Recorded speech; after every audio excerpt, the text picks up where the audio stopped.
Bueno, el día de hoy vamos a ver justamente un tema muy importante que es el cáncer de páncreas.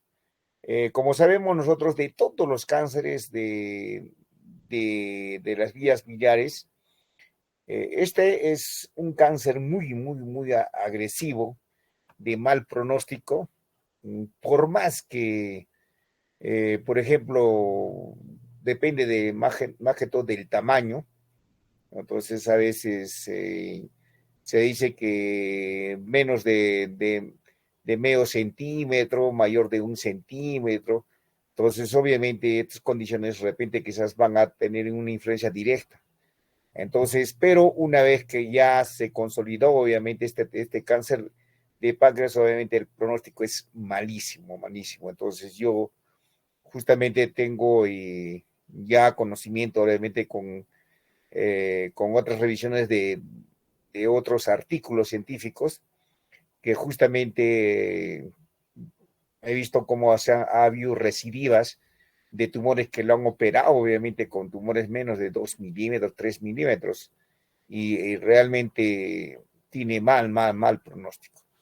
Entonces, definitivamente vamos a tratar justamente definir el cáncer, ¿no? El cáncer obviamente es una neoplasia como un fenómeno que se origina cuando un conjunto de células del cuerpo humano crecen sin control, ¿no? No crecen, obviamente no hay un crecimiento normal, sino crece sin control, ¿no? Y un tumor es maligno, es cáncer, cuando tiene la capacidad, obviamente, de invadir otros tejidos, liberando parte de las células tumorales al torrente sanguíneo o a la cama o al torrente linfático. Obviamente tenemos que tener estas características. Mediante este proceso se forman lesiones a distancias llamadas, ya saben ustedes, metástasis, ¿no? Y cuando las células sin control son originadas del páncreas, estamos frente a un cáncer de páncreas. Entonces, eso tenemos que tener en conocimiento. Entonces, el cáncer de páncreas definitivamente es la cuarta causa de muerte por cáncer en hombres y mujeres. Se dice que, por ejemplo, haciendo unas revisiones, que generalmente, miren, en Europa, cada año se presentan alrededor de 14.000, 15.000 casos nuevos de cáncer de páncreas. Y en Estados Unidos, ¿no? En Estados Unidos se dice que alrededor de 10.000 casos nuevos se presentan justamente lo que es el cáncer de páncreas. Entonces, definitivamente vemos de que realmente es un problema también de salud pública. Y obviamente sabemos nosotros que cuando un cáncer obviamente ya tiene sus efectos, esto va a demandar, por ejemplo, mucho gasto justamente para lo que es, para cualquier programa que nosotros queramos de repente mejorar la parte, más que todo, en políticas de estado de salud, ¿no? Entonces tiene un fuerte impacto y obviamente son pacientes crónicos y nos dicen que una vez, miren, que una vez de la supervida, una vez diagnosticado, generalmente va a ser de 4 a 6 meses. Entonces, definitivamente este es el impacto que se tiene en esto, en lo que refiere a esta patología del cáncer de páncreas. Entonces, es la cuarta causa de muerte por cáncer más frecuente en hombres que en mujeres, segundo tumor digestivo más frecuente que nosotros podemos encontrar, el tubo digestivo con peor pronóstico, ¿no? Es el cáncer de páncreas, ¿no? Es uno de los tumores digestivos con peor pronóstico. La supervivencia media del paciente no tratado es de 4 a 6 meses. Solo en el 10 al 20% son susceptibles de resección con intención curativa. Entonces, miren ustedes, es bajísimo, casi del 10 al 20%. Tras la cirugía curativa, generalmente menos del 20% sobreviven al año y menos del 5% a los 5 años. Miren cómo es la agresividad justamente de este cáncer de páncreas. No más frecuente en hombres, una relación de 2 a 1, y es la se presenta en la séptima o octava década, generalmente con un 80% en aparición mayores de 60 años. Entonces acá lo que quiero que ustedes sepan y valoren generalmente el cáncer, obviamente al inicio no duele, ¿no? Pero cuando va comenzando ya a avanzar el cáncer, comienza obviamente del tamaño y teniendo sus complicaciones obviamente por la compresión que va a existir obviamente del tumor a nivel del colédoco, obviamente ya aparecen los primeros síntomas, que es la ictericia, ¿no? Y obviamente lo que yo quiero que ustedes entiendan que siempre a partir de los pacientes de 60 años que tienen una aparición brusca o de repente quizás de aparición rápida de la ictericia, obviamente tengan muy presentes de que algo, entre paréntesis, algo malo pueda estar cursando el paciente. Y además que a veces nosotros cuando hacemos un estudio de un perfil hepático o un hepatograma, ya vemos, por ejemplo, los índices, los valores de las bilirrubinas totales. Y generalmente las bilirrubinas totales cuando acuden al hospital o acuden a los consultorios, vienen con una bilirrubina total altísima, generalmente de 20, 25, 26, 28, a predominio directo de tipo obstructivo. Y miren, bilirrubinas altas, a predominio directo, asociado a edades avanzadas, tengan por seguro, casi no van a fallar. Obviamente que algo ya va de repente quizás favoreciendo para nuestro diagnóstico que el paciente va a presentar posiblemente un proceso neoproliferativo. Entonces, por eso es importante que sepan ustedes cómo va la aparición de de repente quizás caso de lo que es frecuentemente lo que es el cáncer de cabeza de páncreas. Miren, la epidemiología, el cáncer de páncreas es un problema de salud muy importante que a pesar no presenta una alta incidencia en la población, pero sí presenta una alta mortalidad. Acá en Europa se estima que presenta, miren, una incidencia de 78,000 casos y en Estados Unidos incidencia de 39,000 casos, justamente nuevos, ¿no? Nosotros inicialmente estábamos diciendo de 14,000 a 10,000, pero ya una revisión reciente, obviamente, miren ustedes la cantidad de casos nuevos que se presentan tanto en Europa como también en lo que es en Estados Unidos. En el momento del diagnóstico, obviamente menos de un 20% de los pacientes serán susceptibles a ser resecados. Miren, en el momento del diagnóstico, menos de un 20% de los pacientes serán susceptibles a ser resecados. Dado el estado avanzado de la enfermedad, obviamente tras la resección quirúrgica, la supervivencia suele ser de 10 a 12 meses, a 20 meses, miren, menos de un año y medio. Entonces, definitivamente es un cáncer muy, muy, muy agresivo. En los últimos años, estamos presentando un aumento de la incidencia de este tumor. Miren, así en el año 2020, que es recientemente, se calcula que se han diagnosticado 9,252 nuevos casos de cáncer páncreas en España.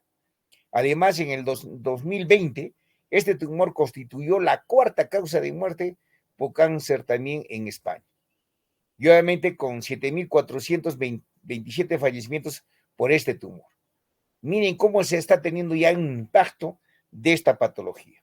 La mayoría de los pacientes a los que se diagnostica un cáncer de páncreas tiene una edad promedio, obviamente, siempre viven de 65 y 70 años, y es poco frecuente que este tumor se presente en pacientes con edades inferiores a 60 años, en cuyo caso debemos siempre descartar la asociación de una alteración genética. Eso es lo que tenemos que tener presente en lo que es del cáncer de páncreas.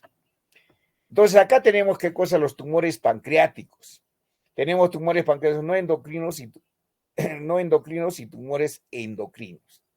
Dentro de los tumores no endocrinos tenemos qué cosas, los de tipo epiteliales, también llamados ductales, y los mesenquimales. Entonces, los tumores epiteliales o ductales son de aspectos sólidos, y a la cabeza tenemos obviamente el tipo de adenocarcinoma, generalmente se presentan en 90% de este tipo de cáncer pancreático, ¿no? Y acá vienen también otros que son quísticos. que también son parte de los tumores pancreáticos, el adenoma microquístico seroso, tumor quístico mucinoso, neoplasia mucinosa papilar intraductal. Entonces, todos estos tumores son de aspecto quísticos. Entonces, no van a decir, no, que es un quiste pancreático. No, tiene alta relación que posiblemente tengan que cosa una característica de un tumor pancreático. De tipos mesenquimales, obviamente tenemos el schwannoma, el leiomiosarcoma, el ratomiosarcoma, ¿no? También tenemos los liposarcomas y otros, ¿no? Que son características justamente de las células mesenquimales. Entonces, los dos tipos, más que todo epiteliales y mesenquimales, son de tipos no endocrinos. Y acá vienen los tumores endocrinos específicamente, a lo que nosotros llamamos el gastrinoma, el lipoma, el insulinoma, el pepeoma, el somatostatinoma y otros que se pueden dar de tipos endocrinos. Entonces, por eso es importante que ustedes sepan justamente la característica no endocrinos y los de tipos endocrinos. ¿Cuáles son los factores de riesgo que nos van a conllevar, obviamente, a la aparición del cáncer de cáncer de páncreas? Tenemos, ¿qué cosa? Factores demográficos, tenemos, obviamente, factores ambientales, factores genéticos y enfermedades asociadas, ¿no? Siempre los factores demográficos, obviamente, tenemos la edad avanzada, ¿no? Alrededor de un 80% mayor de 60 años y más frecuente en hombres, ¿no? De tipos ambientales, obviamente, aquellas personas que son bastante fumadoras, y obviamente factores genéticos, generalmente el 10% tienen de 1 a 2 familiares de primer y segundo grado con carcinoma de páncreas, que es un carcinoma pancreático familiar. Miren, generalmente va ascendiendo justamente con una relación directa de la cercanía del parentesco, ¿no? Algunos cánceres pancreáticos pueden aparecer generalmente en pacientes con síndromes hereditarios reconocidos, como la pancreatitis hereditaria, mire, cáncer de mama hereditario, mutaciones del BRCA1 y también del BRCA2, que van directamente, obviamente, teniendo ya cierto impacto a nivel de la aparición del cáncer de páncreas. Síndrome de Peutz-Jeghers, también como ven ustedes, y obviamente tenemos también justamente algunos patrones genéticos, ¿no? El CC de repente quizás acá van a ver el cáncer de colon con directamente no polipósicos, ¿no? Hereditarios no polipósicos y obviamente tenemos otra característica obviamente son los pólipos familiares adenomatosos, ¿no? Entonces que tienen una relación directa justamente con la aparición de este tipo de enfermedad. Dentro de las enfermedades asociadas, miren ustedes, ya viene lo que es a la cabeza, lo que es la pancreatitis crónica. Y generalmente este tipo de pancreatitis crónica, debido a qué cosa, al excesivo ingesta de alcohol, que está asociado directamente con el cáncer de páncreas. Ya viene acá una característica muy importante que es la fibrosis quística. Siempre cuando tengan ustedes fibrosis quística, siempre tengan presente de que el paciente pueda tener a la larga, obviamente, la aparición del cáncer pancreático. Miren que acá también tienen el Helicobacter pylori, cuando hay, por ejemplo, un sobrepeso también, y obviamente con la diabetes, ¿no? Siempre la diabetes está relacionada, obviamente, a la larga de que tengan que cosa una característica del cáncer de páncreas. Entonces, en estos pacientes hay que tener muy, muy, muy presente estos factores de riesgo. Acá viene lo que es el tabaquismo y el cáncer pancreático. El tabaquismo es el factor de riesgo con mayor evidencia. Los fumadores tienen el doble de riesgo, ¿no? De los que no son fumadores. Miren, doble riesgo. La relación dosis-respuesta a más tiempo y a mayor dosis. Hay una relación muy directa con lo que sabemos, ¿no? El riesgo persiste hasta 2 décadas después de suspenderlo. Miren, el riesgo, ¿no? Aparece generalmente en la tercera parte de los pacientes con patología, por ejemplo, del cáncer pancreático. Correlación con la incidencia, obviamente, del cáncer pancreático en número y en sexo, eso obviamente con un estudio epidemiológico que se realizaron miren, alrededor de 50 años, que se ha visto obviamente esta relación con el cáncer pancreático. Ahí está la que es la patogenia de lo que es el cáncer de páncreas. Acá tenemos generalmente es un modelo secuencial de la carcinogénesis, obviamente la historia natural, obviamente del cáncer de páncreas. Y obviamente acá van a ver ustedes justamente el epitelio normal y van a ver ya justamente la neoplasia intraepitelial pancreática, por ejemplo, de 1A, 1B, ¿no? La necrosis intrapancreática tipo 2, la necrosis, la neoplasia intraepitelial pancreática tipo 3, ya viene un adenoma ya pancreático invasivo, y obviamente todas estas va a ver de acuerdo a las alteraciones genéticas, ¿no? Con la activación del gen KRAS mayor del 90%, y obviamente va a haber justamente ya viene el gen supresor P16 con una relación del 95% para la aparición del cáncer de páncreas.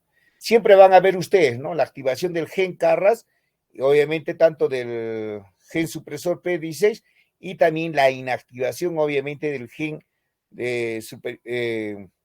supresivo de P53, casi generalmente en un 75%, y un DPC4, 50%. Esto justamente va a tener la aparición, como hemos hablado nosotros, la BRCA2, justamente que va a ser partícipe, obviamente, de la aparición del cáncer de páncreas. Entonces, esto justamente debido ¿qué cosa? A la alteración que vamos a meter a nivel genético, ¿no? Que tiene una relación directa con el cáncer de páncreas. La anatomía patológica, obviamente, del cáncer de páncreas, generalmente van a ser de tipo celulares en páncreas. Obviamente va a haber un componente celular exocrino y un componente celular endocrino, ¿no? Dentro de las exocrinas, vamos a ver las células acinares, generalmente van a estar comprometidas en 80%, y en lo que es células ductales, obviamente es en el 15%, y obviamente que esto es característico del adenocarcinoma. Dentro de los componentes de las células endocrinas, es más que todo de los islotes, ¿no? Obviamente va a tener una presentación casi en el 1 al 2% de lo que es el cáncer de páncreas. Acá vamos a ver también la localización, generalmente, y esto es muy importante que ustedes tengan presente, y esta es pregunta de examen. Generalmente, el cáncer de cabeza de páncreas se presenta alrededor del 70 y al 75%. Y esto justamente cuando es cabeza de páncreas, cuando justamente está ubicado el tumor en la cabeza de páncreas, la característica fundamental que va a presentar, obviamente, es la de tipo obstructivo. ¿Por qué? Porque de acuerdo al tamaño va a comprimir, obviamente, lo que es el conducto colédoco, el colédoco en sí. Por eso se va a producir, ¿qué cosa? Una ictericia de tipo obstructiva. Más no, ¿qué cosa? Cuando es en cuerpo y en cola. ¿Por qué? Porque no va a tener ninguna cercanía hacia el colédoco. Entonces ya tienen ustedes gran parte, el conocimiento, obviamente, de que generalmente, ¿qué tipo? Es decir, ¿dónde está ubicado el tumor? Entonces, pues si hay ictericia, obviamente en cabeza de páncreas. Acá dicen que la presentación también es de 5 al 10% en cuerpo y de 10 a 15% en la cola. No, a veces también puede haber una distribución multicéntrica, es que sí, cada vez se puede presentar en cabeza, obviamente también se puede presentar qué cosa en cuerpo o cola, ¿no? Acá van a ver ustedes, justamente cuando van a ver el tumor y obviamente de cabeza de páncreas, en la figura como lo ven en este lado, de acuerdo al puntero, miren cómo es el crecimiento del tumor, ¿no? Entonces, en la adenocarcinoma de páncreas, la anatomía patológica, tenemos dos tipos ¿no? De tipo macroscópica y de tipo microscópica, ¿no? En la macroscópica es un tumor sólido, es avascular, está rodeado generalmente obviamente, de un componente pancreático hasta en 2/3 partes, obviamente. La extensión extrapancreática generalmente en el 90%, ¿no? Compromete el colédoco, el conducto pancreático, ¿vale? Cabeza, vaso, estómago, suprarrenal, cola, en el retroperitoneum, vasos y nervios mesentéricos, y a distancia, obviamente, vía linfática y sanguínea, más frecuente en ganglios linfáticos de hígado y peritoneo. Miren cómo es ya el avance justamente del adenocarcinoma de páncreas. Y acá, de tipo microscopio, tenemos que ver que es bien diferenciado, moderadamente o pobremente diferenciado, y obviamente que van a comprometer a nivel de las glándulas, va a haber una atipia celular, obviamente va a haber mitosis, va a haber una ya aparición de la mucina, parece correlacionado con justamente con la supervivencia, obviamente, de lo que es el adenocarcinoma o cáncer de páncreas. El diagnóstico, obviamente, en las etapas iniciales, obviamente son todos, casi generalmente los pacientes son asintomáticos, ¿no? No va a presentar ningún tipo de síntomas. Pero ven acá ustedes, justamente este es el colédoco, ven el puntero, y obviamente miren ustedes la posición, obviamente, de los tumores, ¿no? Miren, a nivel de cabeza de páncreas, del cuerpo y de cola, ¿no? Entonces, generalmente a veces ya haciendo su efecto, obviamente, el tumor a nivel de la cabeza de páncreas va a dar también obviamente, aparición de una ictericia de tipo obstructivo. El diagnóstico, obviamente, también ya están en estadios avanzados, ¿no? En estadios avanzados, obviamente, ya presentan síntomas, ¿no? Obviamente, ya con la ictericia, dolor, inapetencia, baja de peso. Ya, acá me olvidaba que generalmente los pacientes con cáncer de páncreas entran en un estado de hipercatabolismo. Y obviamente que en menos de 10 a 15 días, el paciente que tenga cáncer de páncreas van a ver ustedes que si pesaba por lo menos un promedio de 90 kilos, en menos de una semana, en 15 días, está bajando en 10, de 10 kilos. Miren el grado de, el grado de compromiso que se tiene justamente con la baja de peso tan rápida, y esto relacionado que lo que es a lo que es la aparición del cáncer de páncreas. Entonces, las manifestaciones clínicas, justamente cuando están ubicadas el cáncer a nivel de la cabeza, miren ustedes, son pequeños de tamaño de 3 a 5 centímetros. La invasión generalmente es a nivel del conducto biliar en el 90%, a nivel pancreático también es del 15%, y también puede invadir en el duodeno. Entonces, generalmente nosotros cuando hacemos, obviamente, una endoscopía o una duodenoscopía, directamente a veces nosotros vemos si hay la infiltración a nivel del duodeno. Entonces, por eso nosotros entramos a ver justamente si hay o no hay compromiso. A veces cuando nosotros entramos haciendo la endoscopía o una duodenoscopía, ya encontramos ya una infiltración tumoral. Entonces, obviamente, ya el cáncer está muy, muy, muy avanzado. Entonces, ¿qué nos va a producir? Bueno, primero nos va a producir cuando es a nivel de cabeza, obstrucción biliar, va a haber una obstrucción a nivel de conducto pancreático y va a haber una obstrucción a nivel duodenal. Miren cómo va a tener su efecto directo. ¿No? Cuando hay obstrucción biliar va a haber ictericia progresiva, va a haber coluria, va a haber acolia, va a haber prurito y va a haber una vesícula de Cubertier-Terrier, ¿no? Que justamente es una vesícula palpable, ¿no? Obstrucción también a nivel del conducto pancreático va a haber una pancreatitis crónica, y cuando va a haber una obstrucción duodenal obviamente va a haber un síndrome emético o una hemorragia digestiva alta. Eso es lo que nosotros tenemos que ver, y obviamente a veces vamos diciendo, presenta doctor melena, y obviamente entran unos cuadros severos de anemia, ¿no? El paciente, y vamos a ver nosotros, y obviamente que justamente hacemos la endoscopía y vemos, pero obviamente ya la infiltración llama de tumoral, y obviamente este tumor va a sangrar, ¿no? Entonces, eso es lo que tenemos que nosotros que ver ya justamente cuáles van a ser los síntomas característicos a nivel de cabeza de páncreas. ¿Me están escuchando algunos, no? ¿Me escuchan? Sí, doctor. Sí, doctor. Ya. Ahora también, una de las características que a veces su voz también presenta como síntoma es el dolor. El dolor generalmente en inicio es un dolor sordo, ¿no? Es continuo, y generalmente a veces, que es característico el dolor, generalmente duele de noche.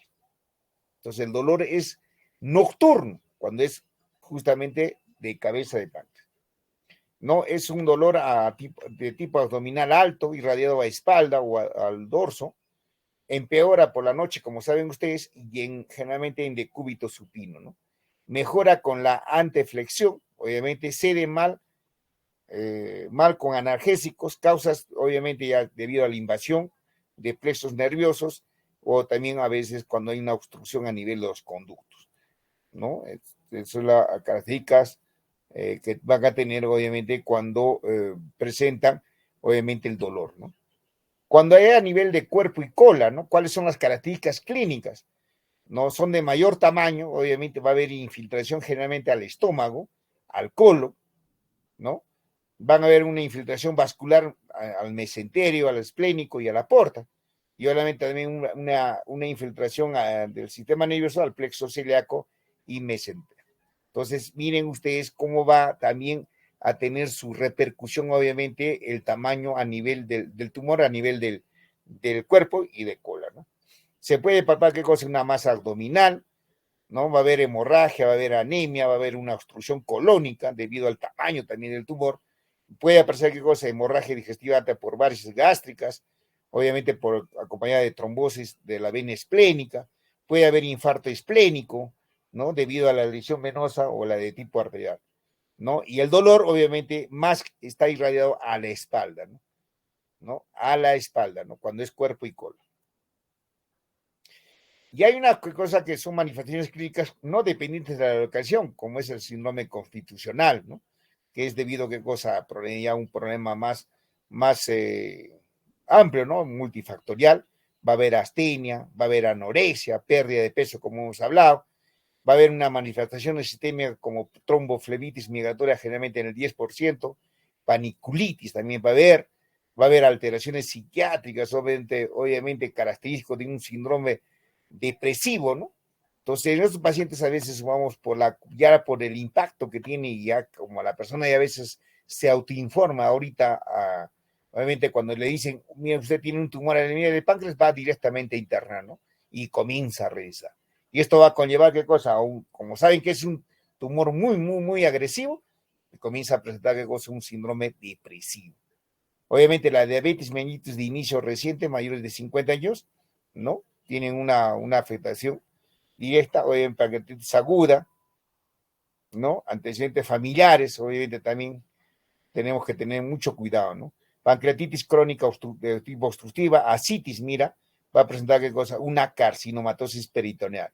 Entonces, este es uno de los tumores de cáncer de cabeza de cámaras que siempre, obviamente, es rápida la predicción y es rápida la invasión para que te produzca qué cosa, la carcinomatosis peritoneal. Por eso es muy importante que ustedes sepan, alumnos. Ahora, en las pruebas de laboratorio para el diagnóstico tenemos que tener qué cosa, alteraciones en los estadios avanzados, ¿no? Obviamente va a haber una marcada elevación de las enzimas colestásicas. Obviamente, si hay colestasis, va a haber qué cosa, una elevación de las bilirrubinas a predominio directo. Va a haber qué cosa, también un alto valor del PCR, indicador de respuesta inflamatoria sistémica, mal pronóstico, marcadores tumorales elevados, generalmente el antígeno del CA19-9. Y generalmente para ver ustedes si acá tiene una relación muy directa del CA19-9 con lo que es el tumor, ¿no? Entonces, si ven ustedes las cifras del CA19-9 de 400, 500, 600, 800, 1000 o 1200, hay alta probabilidad, alumnos, de que el paciente pueda presentar qué cosa, está presentando un cuadro de un cáncer a nivel de páncreas o un cáncer de las vías biliares. Por eso es un marcador muy, muy, muy, muy, muy sensible y muy específico para que determinar la alta probabilidad, obviamente, de este tipo de cáncer, de las vías biliares, ¿no? El CA19-9 para la vesícula, para el colagiocarcinoma, para el ampuloma y también para el cáncer de cabeza de páncreas, obviamente nos ayuda bastante el antígeno del CA19-9. También nos determinan una patología benigna biliar, hepática o pancreática, colestasis. Algunos pacientes no expresan este antígeno, es decir, no es útil como cribado para el control, como un screen. Posee valor pronóstico, como hemos dicho, es útil en la monitorización del tratamiento, detección de las residuas. Claro que sí. Si nosotros agarramos y hemos dicho bien claro que no es determinante justamente estos marcadores tumorales, pero sí, qué cosa, en el seguimiento, también postoperatorio o en el seguimiento post quimioterapia, radioterapia, ¿no? Entonces, esto nos vamos monitorizando, ¿no? Entonces, al año, de repente, quizás hacemos una cirugía, ya digamos, hacemos al año, y obviamente, ¿qué cosa? Al año está en cero, ¿no? No hay valor del antígeno del CA19, pero a los 2 años comenzamos, hay una elevación, obviamente, de este marcador, y nos indica, obviamente, que hay una reactivación del cáncer. En eso sí nos va a ayudar bastante lo que es la monitorización del CA19-9. Entonces, la elevación del antígeno CA19-9 nos va a determinar en células del cáncer de páncreas, pero también también puede haber cosas normales del conducto biliar y conducto parótico, como hemos dicho, epitelio gástrico, colónico, endometrial y salival, ¿no? La elevación. También se puede elevar en la patología benigna de páncreas, ¿no? O patología benigna a nivel biliar o hepática, cuando hay aparición de colestasis, pancreatitis, etcétera, ¿no? Vamos a encontrar el CA19-9 elevado. Entonces, si en el hepatocarcinoma o cáncer gástrico de colon o ovario y bronquial, vamos a encontrar la elevación del CA19-9. ¿Podemos encontrar? Claro que sí, pero esto no nos indica que es cáncer directamente, ¿no? Entonces, ¿quién nos va a determinar si es un tumor maligno o benigno? Es la biopsia, indudablemente, ese es el gol estándar para determinar si es maligno o si es benigno, ¿no? Entonces, eso siempre tiene que tener presente alumnos. Acá también van a ver qué cosa, marcador tumoral, obviamente el antígeno CA19-9, o algunos pacientes entre 5 a 15% no expresan este antígeno, tanto en los que tengan A negativo y B negativo. Solo el 50% si el tumor termina, miren, son menores de 2 centímetros. Necesitan valores muy altos para aumentar su especificidad, mayor de 300 unidades por mililitro, como hemos dicho, no útil como cribado, poseen valor pronóstico, es decir, es útil la monitorización del tratamiento, detección y recidivas, ¿no? Ahora acá ya entra qué cosa, las técnicas de imagen que nos van a ayudar justamente para determinar el cáncer de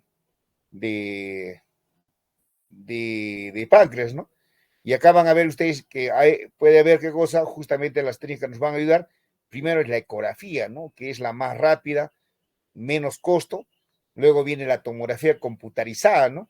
Una tomografía con contraste, que es el gol estándar, es se puede decir, el examen que está mejor indicado para lo que es el tumor de cáncer de páncreas, ¿no? La econdoscopía obviamente es mejor, pero nos va a determinar, obviamente, de acuerdo, tiene un alto costo, obviamente alrededor de 3,000 soles a 3,500 el costo, con relación a una ecografía que te cuesta 80 o 60 soles, ¿no?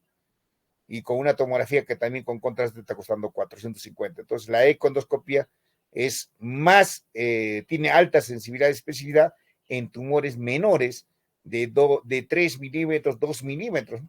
Pero es muy costoso. Obviamente también nos ayuda bastante lo que es resonancia magnética para lo que es el tumor de páncreas. Acá vamos a ver nosotros, obviamente, justamente la ecografía, ¿no? La ultrasonografía, las ventajas y limitaciones, ¿no? Tiene alta disponibilidad barata y no, primera técnica a realizarse.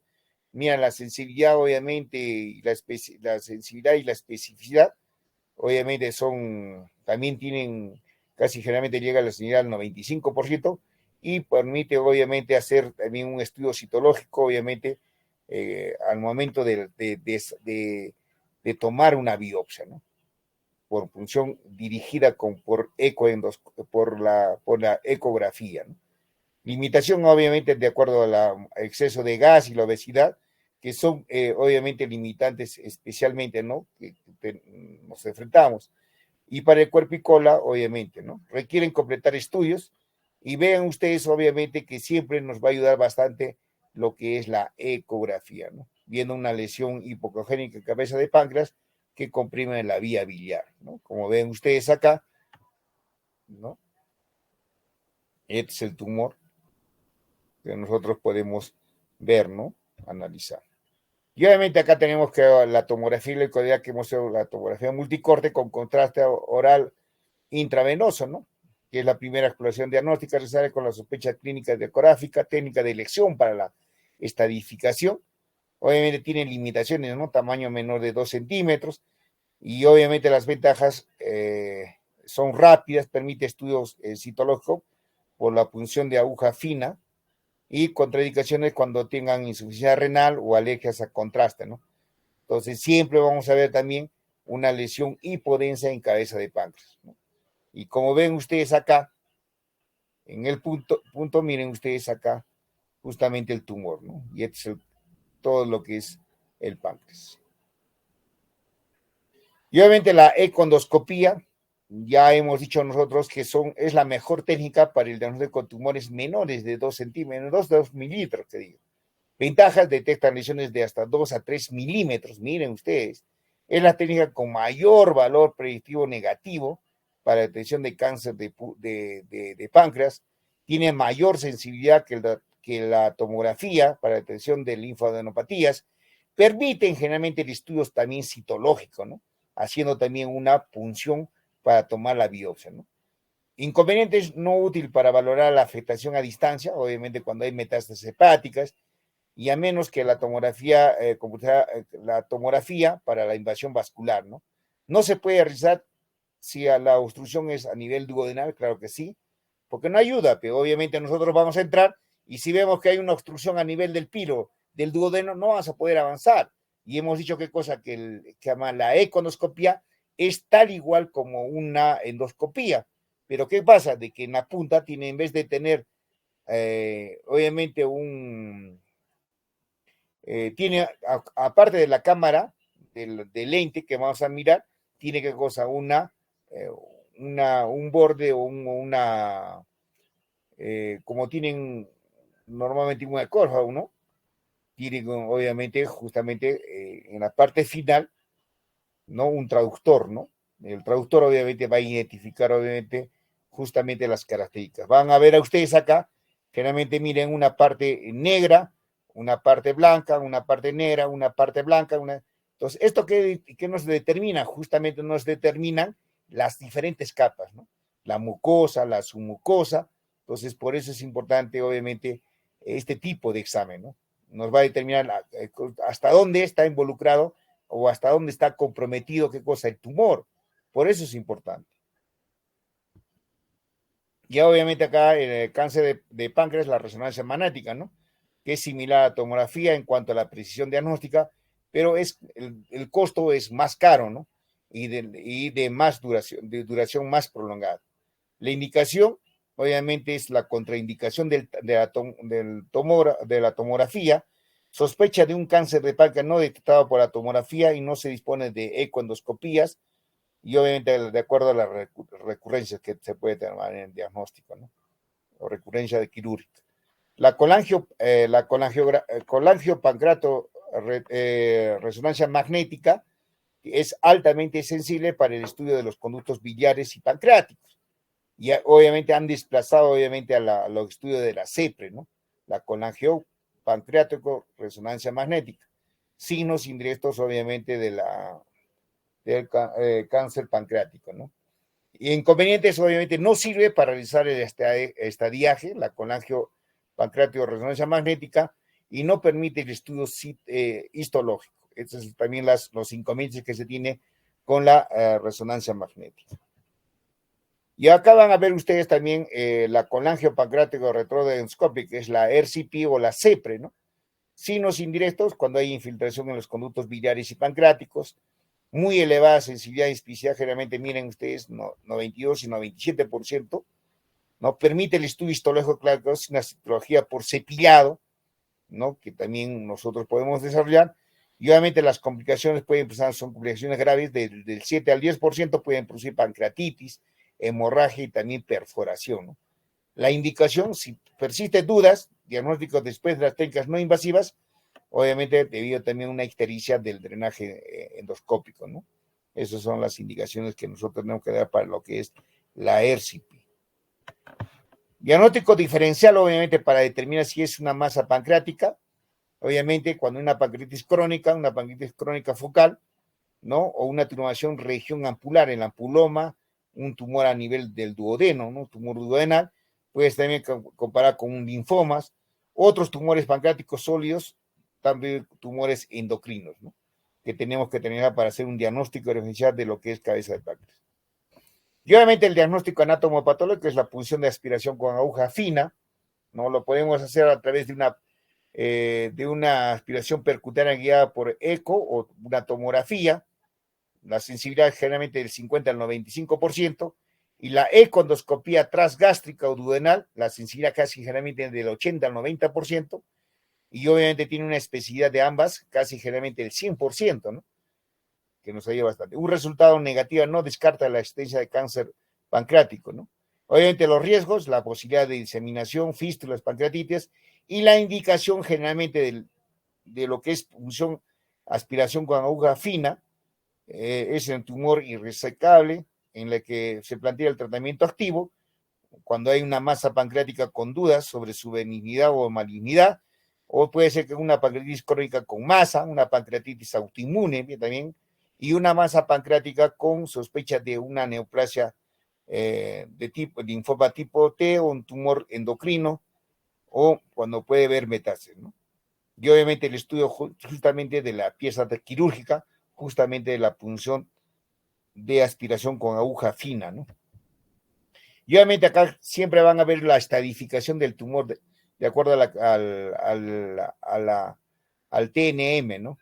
Obviamente con identificación del tumor primario, el tumor primario obviamente que no puede evaluarse, obviamente con su T0, T1 hasta T4, obviamente los LN, cuando hay identificación de ganglios linfáticos regionales, que se va hasta lo que es N1, y obviamente ya tienen que cosa lo que es la estadificación del M, ¿no? M0 y M1 y M0 cuando no se puede identificar la metástasis, y M1 ya cuando hay metástasis a distancia. No, los estadios que ustedes tienen que tener alumnos presentes es justamente cuando nos encontramos frente al diagnóstico de un cáncer de páncreas, es importante definir justamente la resecabilidad del mismo, es decir, la posibilidad de ser operado con éxito o no. Según las características del tumor, vamos a definir 3 situaciones, ¿no? ¿A qué llamamos tumores resecables? Uno son aquellos en que el crecimiento local no impide una cirugía con resección completa del tumor, ¿no? Incluyen los estadios T1N0, T2N0, T3N0, ¿no? No existe afectación de vasos que impiden la resección, y dentro de este grupo distinguido los tumores resecables completamente de los tumores borderline, ¿no? Que son aquellos con una afectación de vasos sanguíneos que pueden dificultar la resección completa del tumor sin un tratamiento también previo, ¿no? Y acá también tenemos lo que tenemos que tener en consideración, los tumores localmente avanzados, ¿no?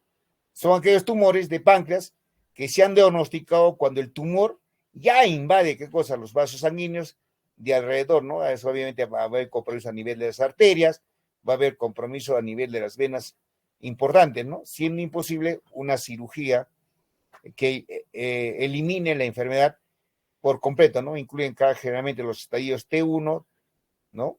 Obviamente T1 o T3, N1, ¿no? Y cuando los ganglios no se pueden también resecar con el acto quirúrgico, ¿no?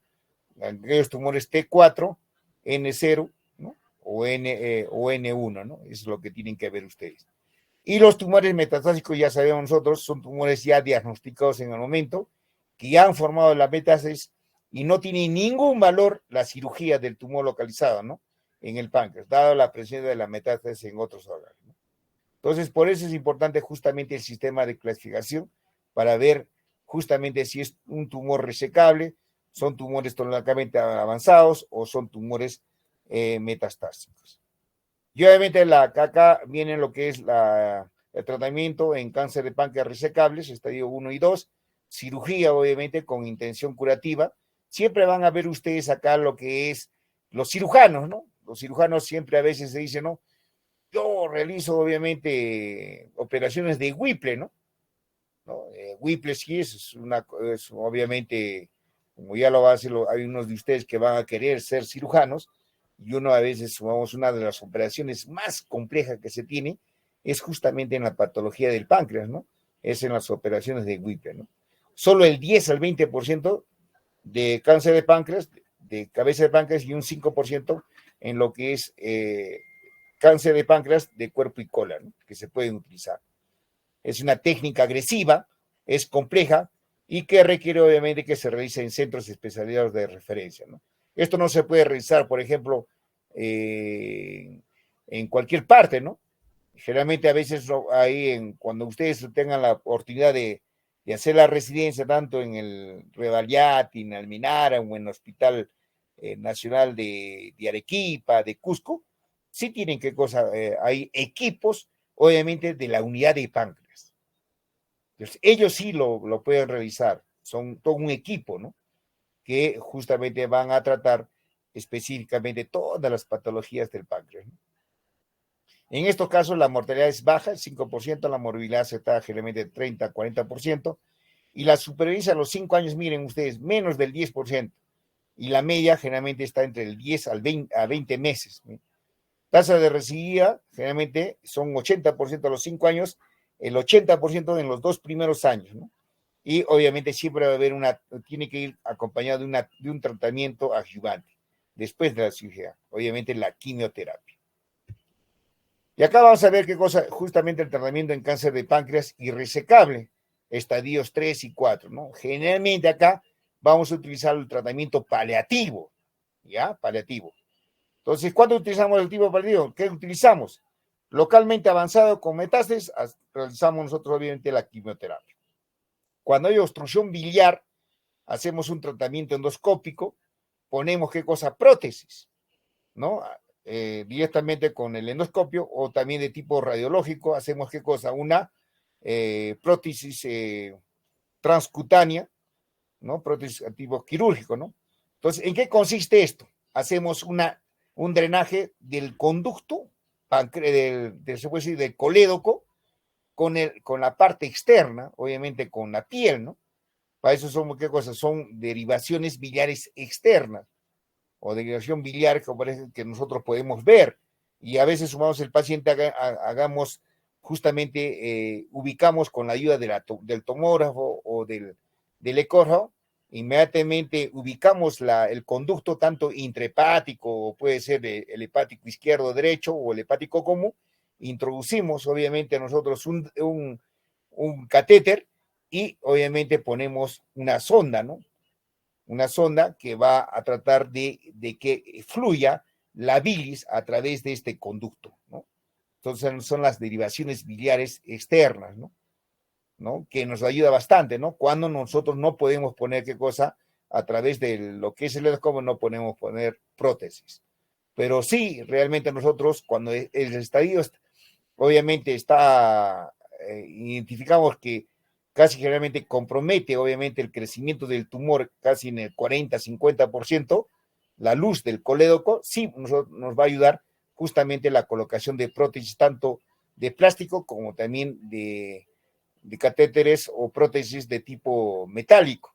Y generalmente el tiempo de permanencia que puede tener, obviamente puede ser de 2 a 3 meses. Y hemos dicho nosotros que tan agresivo es el tumor que a veces en paciente que tenga, por ejemplo, el catéter por prótesis biliar metálico, obviamente en 4 o 5 meses que ponemos, y al paciente de repente ya se produjo su muerte, ¿no?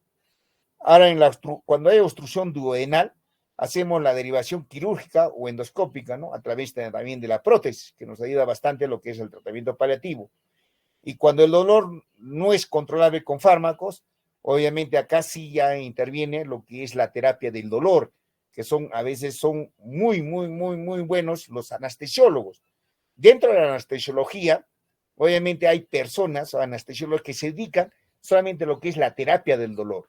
Y la terapia de dolor obviamente es justamente se puede decir una subespecialidad para tratar de aliviar este dolor intenso que se tiene justamente por consecuencia de un tumor, tanto de páncreas, de colon, etcétera, ¿no? Hacemos una neurolisis del plexo celíaco, ¿no? A nivel percutáneo, quirúrgico o endoscópico, o hacemos también una esplagnicectomía. Entonces, por eso es importante, obviamente, determinar, obviamente, el estadio del tumor y, obviamente, si es resecable o es irresecable. Pero generalmente, como ven ustedes, en el tratamiento paliativo tenemos que mejorar, tenemos que obviamente dar una buena calidad de vida al paciente. Y eso sería todo con respecto a lo que es esta patología del cáncer de páncreas, ¿no? Entonces, generalmente van a ver ustedes de que generalmente a veces se tiene todas las condiciones, obviamente, para mejorar esta patología, pero a veces por la agresividad que tiene este tumor, obviamente a veces no se puede tener, por ejemplo, terapias favorables para esta patología de cáncer de páncreas. Entonces, alumnos, espero de que en gran parte que ustedes han escuchado